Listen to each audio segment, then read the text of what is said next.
இங்கே கூட நான் மேடையில் பார்த்தேன், அதிக மதிப்பெண் பெற்ற பிள்ளைகளுக்கெல்லாம் பரிசு கொடுத்தார்கள். அன்பான ஒரு வேண்டுகோளை இந்த மேடையில் வைக்கிறேன். அதிகமான மதிப்புள்ள ஒரு பிள்ளையையும் ஒவ்வொரு பள்ளிக்கூடத்தில் தேர்ந்தெடுத்து பரிசு கொடுங்கள். படிப்பாளிக்கு மட்டுமே பரிசா? பண்பாளனை நாம் புறக்கணிக்க கூடாது. பள்ளி வளாகத்தில் சில மரங்களுக்கு தண்ணீர் ஊற்றி காப்பாற்றி வளர்க்கிறானே, அவன்தான் இந்த மண்ணுக்கு தேவை என்று பாருங்கள். உயர பார்ப்பதை விட குனிந்தும் பார்க்க பழகுவோம்.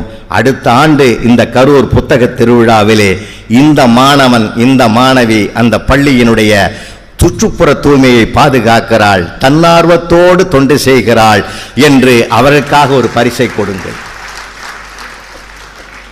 ஏனென்றால் படிப்பு சோறு போடாவிட்டாலும் பண்பாடு சோறு போடும்.